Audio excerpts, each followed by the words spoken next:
सारे लोग ज्वाइन हो गए। चलिए शुरू करें। Let's start. कल की क्लास में हम लोग पढ़े थे रिफ्लेक्सिव प्रोनाउंस के बारे में कि रिफ्लेक्सिव प्रोनाउंस क्या होते हैं और रिफ्लेक्सिव को रिफ्लेक्सिव क्यों कहा जाता है। Today we are going to discuss emphatic pronouns in details. अब है कि इम्फेटिक प्रोनाउंस क्या होते हैं और इम्फेटिक को इम्फेटिक क्यों कहा जाता है। रटना नहीं है दोस्तों, बस इसकी मीनिंग को समझ लेना है, बात खत्म हो जाएगी। अब देखो, इम्फेटिक से पता लगता होगा कि इम्फेटिक जो वर्ड है ना, ये बना है आपको इम्फेसिस से। किससे बना है? इम्फेसिस से, जिसका मतलब होता है जोर डालना। जोर डालना, प्रेशराइज करना किसी चीज को, या उस पर स्ट्रेस बनाना, या फोकस करना किसी चीज पर। अब है कि ये फोकस जो होगा वो हम करेंगे किस पे करेंगे, तो उसको हम लोग करेंगे सब्जेक्ट पर। तो हमारा सब्जेक्ट कौन होगा? या तो नाउन या प्रोनाउंस। यहां पे देख लीजिएगा, emphatic pronouns are used to put emphasis और pressurise on the subject. Emphatic pronouns का यूज किया जाता है जोर डालने के लिए या दबाव डालने के लिए। किस पर? तो सब्जेक्ट पर। और सब्जेक्ट कौन होगा? इधर विल बी नाउन और प्रोनाउन। सब्जेक्ट जो होगा या तो आपका नाउन होगा और या आपका प्रोनाउन होगा। जैसे मैं एक नॉर्मल सेंटेंस बोल रहा हूं, आप देखिएगा, आई टॉक टू हिम, मैंने उससे बात किया था। आई टॉक टू हिम, ये साधारण सा सेंटेंस है, ये एक नॉर्मल सा सेंटेंस है। लेकिन अब है कि इसी सेंटेंस को हमको इम्फेटिक बनाना है, इस पे प्रेशर डालना है, इस पे जोर डालना है, इस पे दबाव डालना है। एक हुआ कि मैंने उससे बात किया था, एक हुआ कि मैंने खुद उससे बात किया था। मैंने खुद उससे बात किया था। अब इस सेंटेंस पे जोर पड़ रहा है, दबाव पड़ रहा है, तब क्या होगा? I myself talk to him, या I talk to him myself. आपने देखा कि मैंने माई सेल्फ को इस सेंटेंस में दो जगह यूज किया, एक सब्जेक्ट के जस्ट बाद में, दूसरा at the end of the sentence, sentence के एंड में रखा है। ठीक है, जैसे आई इन्वाइटेड हिम, मैंने उसको इन्वाइट किया था। एक नॉर्मल सा सेंटेंस है कि मैंने उसको इन्वाइट किया था, ऐसे ही मैंने उसको इन्वाइट किया था। एक है कि मैंने खुद उसको इन्वाइट किया था।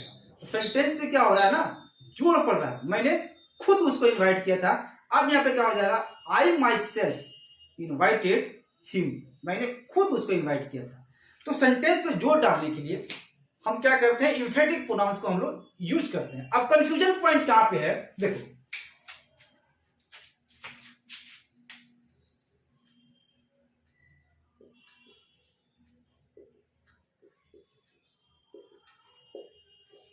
कंफ्यूजन होता कहां पे है कि रिफ्लेक्सिव प्रोनाउंस के साथ भी ये सारे वर्ड्स का यूज होता है और इम्फेटिक प्रोनाउंस के साथ भी ये सारे वर्ड्स का यूज होता है। अब है कि हम लोग आइडेंटिफाई कैसे करेंगे कि ये रिफ्लेक्सिव प्रोनाउंस है या आपका इम्फेटिक प्रोनाउंस। यही दिक्कत होती है कि इसको हम लोग आइडेंटिफाई करें। कहां करें कि रिफ्लेक्सिव प्रोनाउंस के साथ भी ये सारे वर्ड्स आते हैं। माई सेल्फ, आई का क्या होगा? रिफ्लेक्सिव माई सेल्फ होता है, और इसका इम्फेटिक भी क्या होगा? माई सेल्फ होगा। वी का आवर रिफ्लेक्सिव, इम्फेटिक भी यही होगा। यू का योर सेल्फ, रिफ्लेक्सिव और इम्फेटिक भी इसका यही होता है। बहरहाल ये सारे जो वर्ड्स हैं, इम्फेटिक प्रोनाउंस के साथ भी इसका यूज होता है और रिफ्लेक्सिव प्रोनाउंस के साथ भी इसका यूज होता है। अब कंफ्यूज ये होता है, कंफ्यूजन पॉइंट ये है कि अब हम लोग इसको आइडेंटिफाई कहां से कैसे करेंगे कि ये रिफ्लेक्सिव प्रोनाउंस है या आपका इम्फेटिक प्रोनाउंस है। बस एक लाइन काफी है, एक सेंटेंस काफी है इसको आइडेंटिफाई करने के लिए, घबराने की जरूरत नहीं। इम्फेटिक प्रोनाउंस को जो है ना, थोड़ा सा ठीक से पढ़ने की जरूरत है। ये आपको हर एक जगह काम आते हैं, या आपके रिटन इंग्लिश हो, या आपके स्पोकन की बात हो, या आपकी कॉम्पिटिटिव एग्जाम्स हो। ठीक है, ये हर एक जगह आपके काम आते हैं। ये जो है आपको नरेशन तक आपके पीछा करता है ये प्रोनाउंस, ये आपका वॉइस हो, कहीं भी बहुत ज्यादा इसका इंपॉर्टेंस है हर एक सब्जेक्ट के साथ। चलिए देखते हैं, मैं एक नॉर्मल सा सेंटेंस लिख रहा हूं, आप लोग इसको देखिएगा। आई स्लेप्ट हिम, ठीक है, मैंने उसको थप्पड़ मारा था, यहां पे आई जो है सब्जेक्ट ऑफ द स्टेटमेंट है और हिम क्या है, ऑब्जेक्ट ऑफ द स्टेटमेंट है। आई जो है यहाँ पे फर्स्ट पर्सन है और ही जो है यहाँ पे थर्ड पर्सन है, तो दोनों अलग अलग वर्ड हैं, दोनों अलग अलग वर्ड हैं। मतलब जनरली हम लोग बात करें तो किसी भी सेंटेंस का सब्जेक्ट और उसका ऑब्जेक्ट ये जो है वो अलग अलग होते हैं। जैसे यहाँ पे अलग अलग है, आई ने एक्शन को परफॉर्म किया, ठीक है, और इसका इंपैक्ट या इसका इफेक्ट किस पे क्या पड़ा, हिम पर, ये आपका हो गया ऑब्जेक्ट, ये हो गया आपका सब्जेक्ट। इसलिए कि इसने आई ने क्या किया था, एक्शंस को परफॉर्म किया था और इसको रिसीव किसने किया था, हिम ने, मैंने उसको थप्पड़ मारा था, ठीक है। यहाँ पे सब्जेक्ट और ऑब्जेक्ट जो है दोनों अलग अलग है। अब है इस सेंटेंस को ऐसे लिखते हैं थोड़ा सा,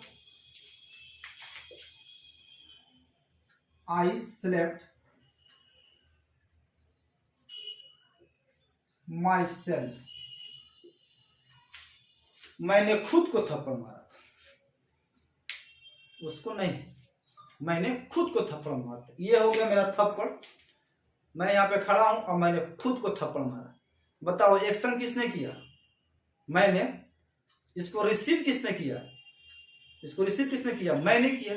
तो मैं ही यहाँ पे सब्जेक्ट हूं और मैं ही यहाँ पे क्या हूं, ऑब्जेक्ट हूं। यही तो है रिफ्लेक्सिव प्रोनाउन। जो सेंटेंस में जनरली कल मैं इसको डिस्कस किया था, कुछ सर लोग हैं वो कल क्लास अटेंड नहीं किए थे, तो इसीलिए थोड़ा सा बैक जाना पड़ता है। तो जनरली क्या होता है कि किसी भी सेंटेंस का सब्जेक्ट और ऑब्जेक्ट जो है वो अलग अलग होते हैं, लेकिन कभी कभी ऐसा भी होता है कि सेंटेंस का जो सब्जेक्ट होता है वही उसका ऑब्जेक्ट भी होता है, ठीक है। तो उसको हम लोग क्या करते हैं, रिफ्लेक्सिव प्रोनाउंस करते हैं। मैं थोड़ा सा ज्यादा डिटेल्स नहीं जाऊंगा, आप लोग कल वाली वीडियो देख लीजिएगा, ठीक है। चलिए, आई स्लेप्ट माई सेल्फ, यहां पे है कि मैंने खुद को थप्पड़ मारा था। तो चूंकि एक्शन मैंने ही किया और इसको रिसीव जो है वो मैंने ही किया, तो मैं ही यहाँ पे सब्जेक्ट हूं और मैं ही यहाँ पे क्या हूं, ऑब्जेक्ट हूं। ये है आपका रिफ्लेक्सिव प्रोनाउंस। आई ने क्या किया, एक्शन को परफॉर्म किया, ठीक है। एक्शन को क्या किया, आई ने परफॉर्म किया। इसको रिसीव किसने किया, मैंने ही किया। इसको ऑब्जेक्ट, तो जनरली क्या होता है रिफ्लेक्सिव प्रोनाउंस में, जो वर्ब जो है वो ऑब्जेक्ट को, जो वर्ब जो है ना वो ऑब्जेक्ट को सब्जेक्ट पर वापस कर देती है, या ऑब्जेक्ट का रिफ्लेक्शन, ऑब्जेक्ट का, इसका जो है ना ये ऑब्जेक्ट है, तो इसका रिफ्लेक्शन ये वापस जो है वो सब्जेक्ट पर चला जाता है। यही है आपका रिफ्लेक्सिव प्रोनाउंस। इसमें यही सब्जेक्ट है और यही इसका ऑब्जेक्ट है। कहानी शुरू यही से हुई थी, स्टार्टिंग यही से हुई थी और एंडिंग भी यही पे हो गई। मतलब मैं ही सब कुछ हूं, मैं ही सब्जेक्ट हूं, मैं ही ऑब्जेक्ट हूं। यही है आपका रिफ्लेक्सिव प्रोनाउंस, ठीक है। एक चीज आप नोटिस किए, ये रिफ्लेक्सिव प्रोनाउंस कहां आया है, ऑब्जेक्ट की जगह पर, eight the place of object. Reflexive pronoun कहां पे आता है, eight the place of object, object की जगह पे आता है आपको रिफ्लेक्सिव प्रोनाउंस।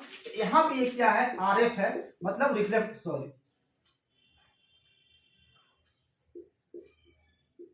रिफ्लेक्सिव प्रोनाउंस है यहाँ पे, ठीक है। इसी सेंटेंस को इधर लाते हैं, आई myself, I myself slept him। Normal sentence है, आई स्लेप्ट हिम, मैंने उसको थप्पड़ मारा था। एक है कि मैंने खुद उसको थप्पड़ मारा था, मैंने खुद उसको थप्पड़ मारा था। I myself slapped him, I myself slapped him. अब ये क्या हो रहा है ना, सब्जेक्ट पर जोर पड़ रहा है कि मैंने, आई ने खुद थप्पड़ मारा था उसको। यहां पे था कि आई ने थप्पड़ मारा था और वहां पे नहीं, आई ने खुद उसको थप्पड़ मारा था। अब देखिए यहां पे क्या है, प्रेशर पड़ रहा है, इस पे जोर पड़ रहा है सब्जेक्ट पर। यहां पे क्या है आपका एम्फेटिक प्रोनाउंस, ठीक है। तो सेंटेंस पर सब्जेक्ट पर जोर डालने के लिए हम लोग क्या करते हैं, एम्फेटिक प्रोनाउंस का यूज करते हैं। तो आई माई सेल्फ स्लेप्ट हिम, एक ये हो गया। यहां पे I slept him my self, मैंने खुद उसको थप्पड़ मारा था। मैंने खुद उसको थप्पड़ मारा था। अब यहाँ पे क्या है, ये माई सेल्फ क्या है, रिफ्लेक्सिव है या इम्फेटिक है? तो यहां भी ये आपको क्या है, इम्फेटिक प्रोनाउंस है। क्या है, इम्फेटिक प्रोनाउंस है। यहां भी क्या है, आपको इम्फेटिक प्रोनाउंस है। तो इसका पोजीशन आप नोटिस किए होंगे कि इसका दो पोजीशन आए, एक तो सब्जेक्ट के जस्ट बाद होगा या एक सेंटेंस के एंड में होगा। इससे ऑब्जेक्ट से कोई लेना देना नहीं है।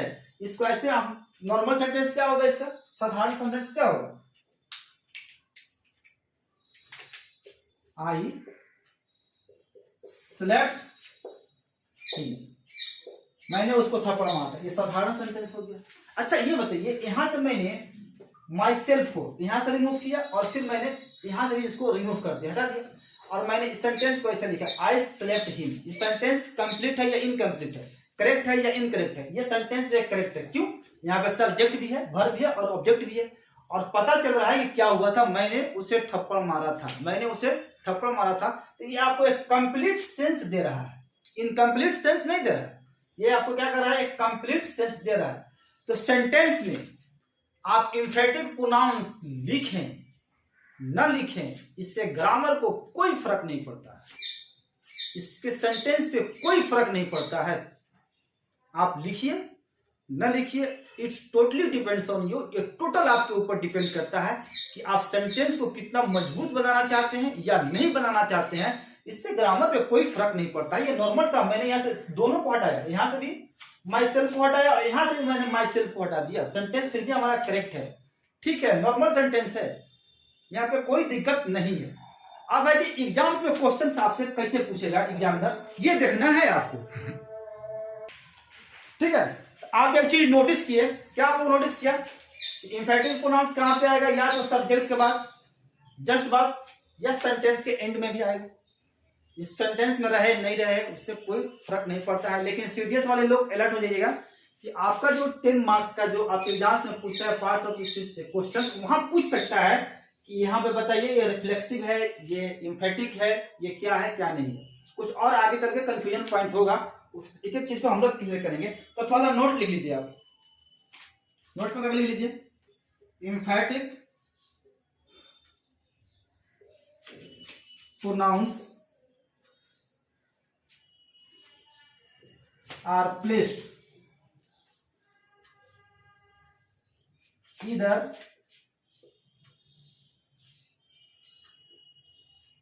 after the verb, sorry, after the subject or at the end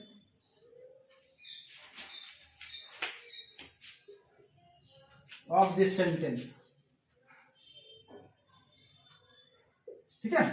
Emphatic pronouns are placed either after the subject or at the end of the sentence. Emphatic pronouns को रखा जाएगा कहाँ, या तो सब्जेक्ट के बाद या सेंटेंस के एंड में रखा जाएगा, ठीक है। आइए आप कुछ और हम लोग एग्जांपल्स को देखते हैं, कैसे इसको आइडेंटिफाई करें।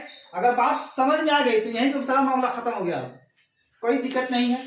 कहाँ पे आएगा, या तो सेंटेंस के एंड में होगा या सब्जेक्ट के जस्ट बाद होगा, ठीक है। तो पोथी लिखने की जरूरत नहीं है, थोड़ा सा समझने की जरूरत है बात को, बस। चलिए आइडेंटिफाई कीजिए, इसमें कितने जो है, कहां पे रिफ्लेक्सिव प्रोनाउंस और कहां पे आपको एम्फेटिक प्रोनाउंस। पहले देखो कि यहाँ पे लिखा हुआ है I enjoyed in the party, ये सेंटेंस गलत है या सही है, करेक्ट है या इनकरेक्ट है, क्या है?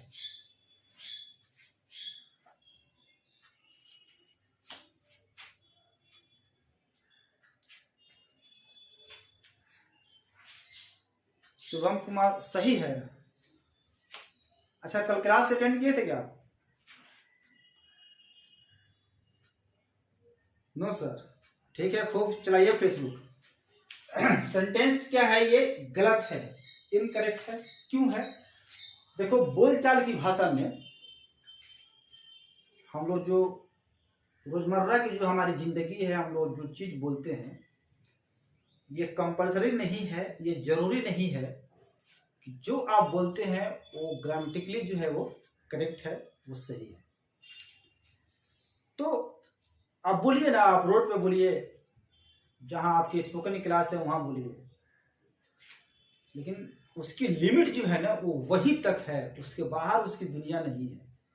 जैसे वहां से निकलिएगा आप फंस जाइएगा। ये सेंटेंस जो है इनकरेक्ट है, गलत है।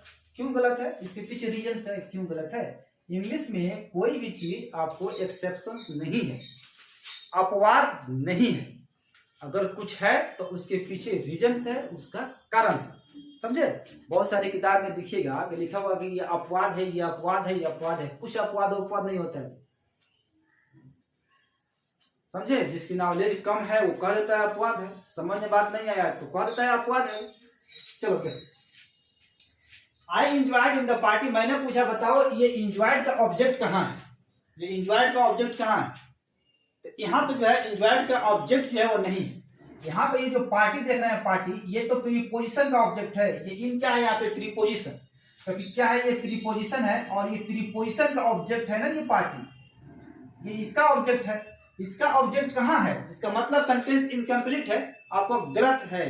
आपने इंजॉयड किया था पार्टी में, क्या आपने इंजॉयड किया था, क्या एंजॉय किया था, खाना, लिसनिंग, ड्राइविंग, डांसिंग, क्या कुछ तो बताइएगा ना, क्या एंजॉय किया था। तो आप कुछ बता ही नहीं रहे, इसलिए इस सेंटेंस जो है वो क्या है आपका, इनकम्प्लीट है। ठीक है, ये गलत है इसलिए कि इसका ऑब्जेक्ट नहीं है। अब ऑब्जेक्ट नहीं है तो क्या करेंगे, यहाँ पे ऑब्जेक्ट की कमी हम लोग खल रही है। तो अब हम क्या करेंगे कि रिफ्लेक्सिव प्रोनाउंस को वहां पे हम लोग लाएंगे। अब इसको हम ऐसे लिखिए, I enjoyed my self in the party. ये सेंटेंस आपका करेक्ट हो गया, मैंने खुद एंजॉय किया था, मैंने खुद एंजॉय किया था पार्टी में। अगर आता कि खाने से आपने एंजॉय किया था, लिखते I enjoyed food in the party, sentence आपका करेक्ट था। I enjoyed dancing in the party, I enjoyed driving in the party, जो कुछ भी। लेकिन यहाँ पे ऑब्जेक्ट को लाना एकदम मैंडेटरी था, जो कि यहाँ पे ऑब्जेक्ट जो है वो नहीं है, इसीलिए ये इनकरेक्ट हो गया, ये गलत हो गया। और यहाँ पे है कि मैंने खुद से अपना एंजॉय किया, भाई मैं ही सब्जेक्ट हूँ, मैं ही यहाँ पे ऑब्जेक्ट हूँ, मैंने अपने आप से एंजॉय किया। ठीक है, अब यहाँ पे सेंटेंस जो है वो करेक्ट है, इसलिए यहाँ पे सब्जेक्ट है और यहाँ पे, और सॉरी, यहाँ पे ये सब्जेक्ट है, ये वर्ब है, और ये क्या हो गया आपका ऑब्जेक्ट। यहाँ पे ये क्या हो गया आपका रिफ्लेक्सिव प्रोनाउंस है, इसलिए है कि eight the place of object, object की जगह पे ये आया हुआ है, तो ये हो गया आपका रिफ्लेक्सिव प्रोनाउंस। और इसका जो है रिफ्लेक्शन, ये वापस जो है वो सब्जेक्ट पर चला गया। तो यहाँ पे आई ही सब्जेक्ट है और आई यहाँ पे आपका ऑब्जेक्ट है। ठीक है, चलो, यू योरसेल्फ आर गिल्टी। अच्छा, यहां से थोड़ा देर के लिए हम हटा देते हैं योरसेल्फ को। ठीक है, यू आर गिल्टी, इसका मतलब क्या हुआ, आप दोषी हैं। यू आर गिल्टी ऐसे बोलते हैं ना, आप दोषी हैं, लेकिन बोलना है कि आप खुद दोषी हैं। आप दूसरों को क्या कहिएगा, आप तो खुद दोषी हैं, ऐसे हम लोग बोलते हैं ना कि आप दूसरों पे क्या उंगली उठाइएगा, दूसरों पे क्या आप उंगली उठाइएगा जनाब, आप तो खुद दोषी हैं। इस सेंटेंस में जोड़ पड़ रहा है, क्या पड़ रहा है, जोड़। तो यू योरसेल्फ आर गिल्टी, यहाँ पे ये क्या है आपको, योरसेल्फ, यहाँ पे ये इम्फेटिक प्रोनाउंस है, ये रिफ्लेक्सिव प्रोनाउंस नहीं है। क्यों नहीं है, अभी हम लोग पढ़े थे इम्फेटिक प्रोनाउंस का पोजीशन क्या है, या तो वो सब्जेक्ट के बाद आएगा, या तो at the end of sentence, या सेंटेंस के आपको एंड में आएगा, या सब्जेक्ट के बाद, या सेंटेंस के एंड में आएगा। यहाँ पे क्या है, ये इम्फेटिक है और ये प्रेशर डाल रहा है इसके ऊपर कि आप खुद दोषी हैं। चलिए, यू आर डिसऑनेस्ट योरसेल्फ, ऐसे बोलो, यू आर डिसऑनेस्ट। यहां से थोड़ा देर के लिए इसको हम रिमूव करते हैं। यू आर डिसऑनेस्ट, आप बेईमान हैं, इसे बोलते हैं ना, आप तो बेईमान आदमी हैं। यू आर डिसऑनेस्ट, आप बेईमान आदमी हैं। लेकिन इसी सेंटेंस पे अगर जोर डालना, आप दूसरों को क्या कहिएगा, बेईमान, आप खुद बेईमान हैं, आप खुद बेईमान हैं। तो सेंटेंस पे क्या पड़ रहा है, जोर पड़ रहा है। यू आर डिसऑनेस्ट योरसेल्फ, यहाँ पे क्या है, ये आपका इम्फेटिक प्रोनाउन है। क्या है, इम्फेटिक। क्यों है पता है, सेंटेंस के एंड में आया हुआ है, या तो सब्जेक्ट के बाद होगा या सेंटेंस के एंड में होगा। चलिए, I myself will come to receive you, यहां से थोड़ा देर हटाते हैं माई सेल्फ को। I will come to receive you, मैं आपको रिसीव करने आऊंगा, मैं आपको रिसीव करने आऊंगा। लेकिन ये होता है नहीं, मैं खुद आपको रिसीव करने के लिए आऊंगा। इस सेंटेंस पे क्या पड़ रहा है, जोर पड़ रहा है, ये आपका हो गया इम्फेटिक। तो इम्फेटिक का यूज क्यों करते हैं हम लोग, सब्जेक्ट पर, सब्जेक्ट को इम्फेसाइज करने के लिए या उसको प्रेशराइज करने के लिए। तो यहाँ पे ये हो गया आपका इम्फेटिक, क्या हो गया आपका इम्फेटिक, ये इसका इस सब्जेक्ट को इम्फेसिस कर रहा है, इस पे प्रेशर डाल रहा है, ठीक है। यहां से हटा भी दीजिएगा तो इसके मीनिंग पे कोई फर्क नहीं पड़ता है। यू आर डिसऑनेस्ट, आप ईमानदार, सॉरी आप बेईमान आदमी है, ठीक है, आप बेईमान है। सेंटेंस पे कहा यहाँ पे सब्जेक्ट भी है, वर्ब भी है, ऑब्जेक्ट भी, तो कोई फर्क नहीं पड़ता है, ग्रामर को कोई फर्क नहीं पड़ता है। आप इम्फेटिक प्रोनाउंस को लिखें, ठीक है, लिसन केयरफुली। आप जो है सेंटेंस में इम्फेटिक को लिखें न लिखें, it's totally depends on you, ये टोटल आपके ऊपर डिपेंड करता है कि आप लिखें या न लिखें, उससे ग्रामर पे कोई फर्क नहीं पड़ता है। लेकिन अगर रिफ्लेक्सिव नहीं आएगा, प्रोनाउंस नहीं आएगा, तो ग्रामर पे फर्क भी पड़ जाएगा, आपका सेंटेंस भी इनकरेक्ट हो जाएगा और आप गलत भी हो जाइएगा, ठीक है। चलिए, I will come to receive you myself. आई क्या रिफ्लेक्सिव या इम्फेटिक क्या होता है? Myself. यहाँ पे माई सेल्फ कहाँ पे आया है? आपका एंड में, इसका मतलब क्या है? ये इम्फेटिक प्रोनाउंस है, या तो सेंटेंस के एंड में होगा या सब्जेक्ट के बाद होगा। He himself is late, sorry ऐसे बोलो, ही इज लेट, सेंटेंस आपका कंप्लीट है, वो लेट है, ही इज लेट, वो लेट है। अब है कि वो खुद लेट आता है, दूसरों को क्या कहेगा, वो तो खुद लेट आता है। अब सेंटेंस पे जोड़ पड़ रहा है, तो यहाँ पे हिमसेल्फ क्या है? यहाँ पे आपका इम्फेटिक प्रोनाउंस है, क्या है ये आपका इम्फेटिक प्रोनाउंस है, और ये क्या कर रहा है? सब्जेक्ट पर को इम्फेसिस कर रहा है, ठीक। शी किल्ड हरसेल्फ, उसने अपने आप को मारा, वो अपने आप को मारी थी, ऐसे समझ लीजिए। यहाँ पे सब्जेक्ट है, ये क्या हुआ? वर्ब, किसको मारी थी? खुद को। यहाँ पे कहा हरसेल्फ जो है वो सी का रिफ्लेक्सिव या इम्फेटिक क्या होता है? हरसेल्फ आया होता है। तो यहाँ पे ये क्या होगा? आपका ऑब्जेक्ट के प्लेस पे आया होगा ना, ये आया आपका ऑब्जेक्ट के प्लेस पर, तो ये हो गया आपका रिफ्लेक्सिव। क्या हो गया? Reflexive pronoun. यहां से इसको हटाइए, सी किल्ड, वो मारी थी किसको? पता चल रहा है, सेंटेंस इनकम्प्लीट है, यहाँ पे ऑब्जेक्ट की कमी है। अगर आता है कि सी किल्ड यू, वो आपको मारी थी, तब ठीक था। लेकिन अगर सी किल्ड है तो गलत हो गया, यहाँ पे ऑब्जेक्ट भी नहीं है, तो हम लोगों को मजबूरी होता है कि हम लोग क्या करते हैं? रिफ्लेक्सिव प्रोनाउंस को वहां पे लाते हैं, ठीक है। अब यहाँ मैंने लिख दिया हरसेल्फ, खुद को मारी थी, किसी और को नहीं, वो खुद को मारी थी। यही कहानी इसी से शुरू हुआ और इसी पे आके एंड हो गया। मतलब इस सेंटेंस में यही सब्जेक्ट है, सी जो है वो यही सब्जेक्ट भी है और यही इसका ऑब्जेक्ट भी है, ठीक है। सी हरसेल्फ किल्ड हर हस्बैंड, वो खुद अपने हस्बैंड को मारी थी, वो खुद अपने हस्बैंड को मारी थी। यहां से हरसेल्फ को रिमूव कर दो थोड़ा के लिए, सी किल्ड हर हस्बैंड, वो अपने हस्बैंड को मारी थी। वही तो अपने हस्बैंड को मारी थी, जैसे लोग बोलता है ना, वो क्या बात करेगी, वो तो खुद ही अपने हस्बैंड को, वो अपने हस्बैंड को मारी थी। लेकिन अगर इसी पर जोर डालना हो, वो क्या बात करेगी, वो खुद अपने हस्बैंड को मारी थी। तो सी हरसेल्फ किल्ड हर हस्बैंड, यहाँ पे ये जो है हरसेल्फ, ये जो है क्या है? आपका इम्फेटिक प्रोनाउन, सब्जेक्ट के जस्ट बाद आया हुआ और इस पे डालना है। ये पेपर से आज पेपर में दिया हुआ था, समझे।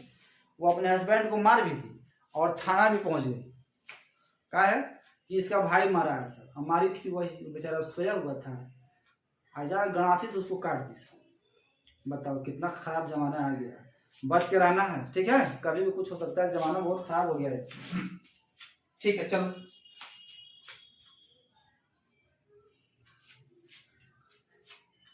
हम तुमसे, क्या नाम था सर? हम तुमको नाम बताएं, यहाँ पे क्या था? तुमको नाम से क्या करना है अभी?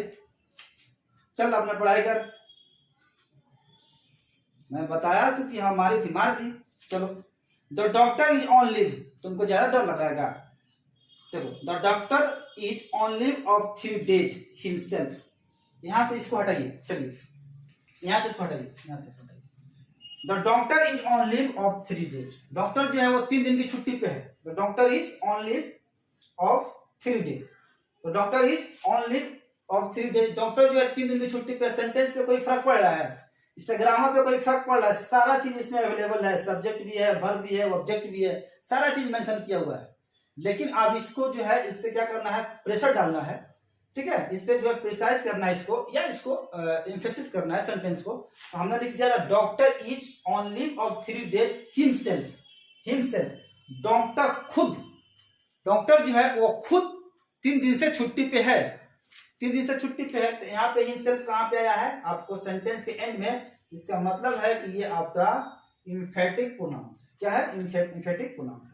चलिए,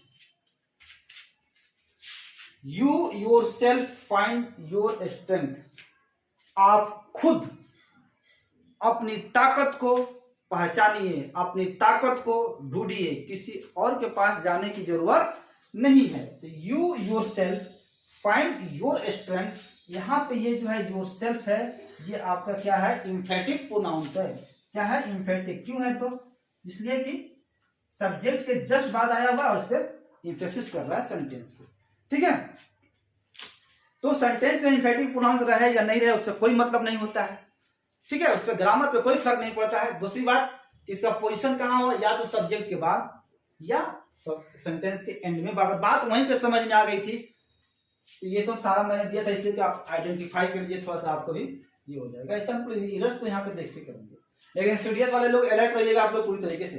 कुछ तो ऐसा क्वेश्चन पूछता है कि बच्चों को समझ में नहीं आता है कि ये रिफ्लेक्सिव प्रोनाउंस है या आपका इम्फेटिक प्रोनाउंस है ना। वो असल में रियल में जो है ना वो इम्फेटिक होता है और ना रिफ्लेक्सिव होता है। ऐसे बच्चों को फंसाने के लिए देता है। आइए उसको भी हम लोग देखते हैं। ठीक है, चलो उसको लिखना है, लिख लीजिए आप लोग।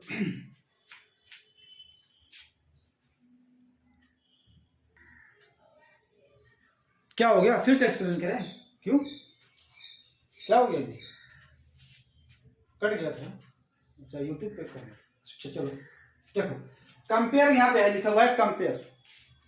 अब कंपेयर करना है, कि लिखा है he himself cut the cake, उसने केक काटा, वो उसने खुद केक काटा था, वो खुद जो है केक काटा था। और यहाँ पे है ही कट हिमसेल्फ। बात ये है कि यहाँ पे आप जान रहे हैं कि ये रिफ्लेक्सिव प्रोनाउन है। ठीक है, सॉरी, ये आपका इम्फेटिक प्रोनाउन क्यों है कि ये सब्जेक्ट के बाद आया है और इस पे ये इसको एम्फेसिस कर रहा है। और यहाँ पे ये जो है रिफ्लेक्सिव प्रोनाउन है। क्यों रिफ्लेक्सिव है? इसलिए कि ऑब्जेक्ट के प्लेस पे आया हुआ है, इसीलिए आपका हो गया ये रिफ्लेक्सिव प्रोनाउन। अब है बात ये थी कि अगर यहां से हम लोग हटा दें, यहां से हिमसेल्फ को आप रिमूव कर दीजिए, ही कट द केक, उसने क्या काटा था, उसने क्या काटा था, तो आंसर मिला कि उसने केक काटा था उसने। तो अगर यहां से हम लोग सेंटेंस को ऐसे लिख दें, ही कट द केक, उसने क्या काटा था, तो उसने आंसर मिला कि उसने केक को काटा था। तो यहाँ पे कोई सेंटेंस में फर्क नहीं पड़ रहा है। उसने केक काटा था, सब्जेक्ट भी है, वर्ब भी है और ऑब्जेक्ट भी है, कोई फर्क नहीं पड़ रहा है। लेकिन यहां से देखिए, ही कट हिमसेल्फ, यहां से हिमसेल्फ हटाइए, यहां पे लिखिए ही कट, उसने काटा था, क्या काटा था, व्हाट, क्या काटा था, कुछ पता नहीं चल रहा है।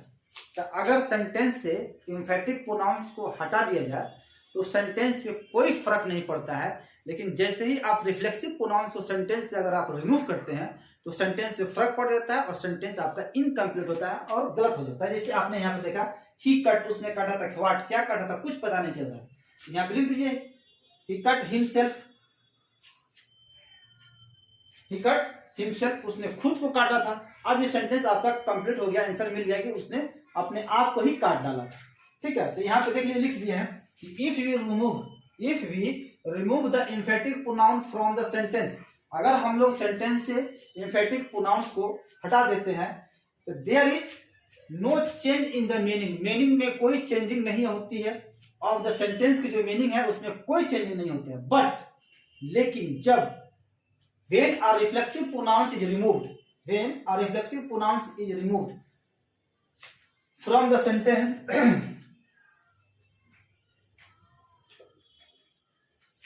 लेकिन जब रिफ्लेक्सिव प्रोनाउंस को सेंटेंस से हटा दिया जाता है, the sentence doesn't make complete sense. तो सेंटेंस जो है एक कंप्लीट सेंस नहीं देता है और इसको इनकम्प्लीट माना जाता है। तो बस यही है। अच्छा, दूसरी बात यहाँ पे सबसे बात ये दो, यहाँ पे बताइए ये जो है क्या ना, माई सेल्फ और हिम सेल्फ, ये क्या है बताइए, थोड़ा सा देखिए तो। ये एम्फेटिक है या आपका रिफ्लेक्सिव है? I was listening the music by my self, Tom pass through the jungle by himself. यहाँ पे ये रिफ्लेक्सिव है या एम्फेटिक प्रोनाउंस है?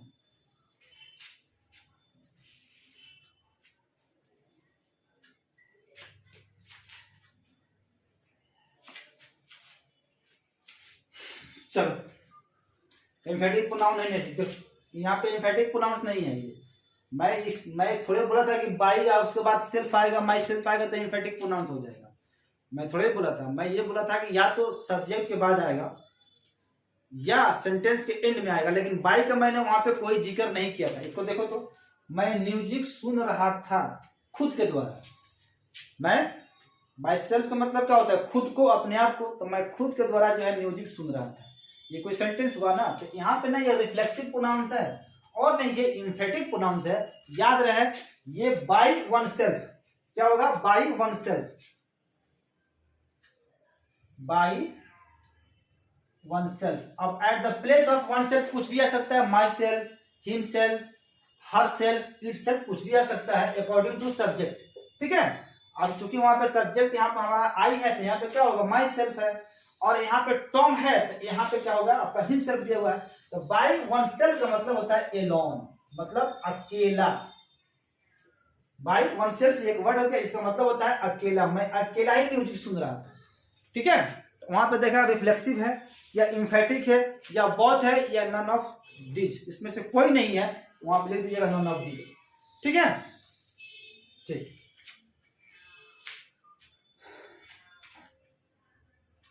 और चलते चलते एक आप लोगों से रिक्वेस्ट है, गुजारिश है, अनुरोध है कि आप कि अगर कोई दोस्त इसके जरूरतमंद हो तो प्लीज आप इस वीडियो को वहां तक आप सेंड कर दीजिएगा, शेयर कर दीजिएगा, ठीक है। जय हिंद, थैंक यू, टेक केयर।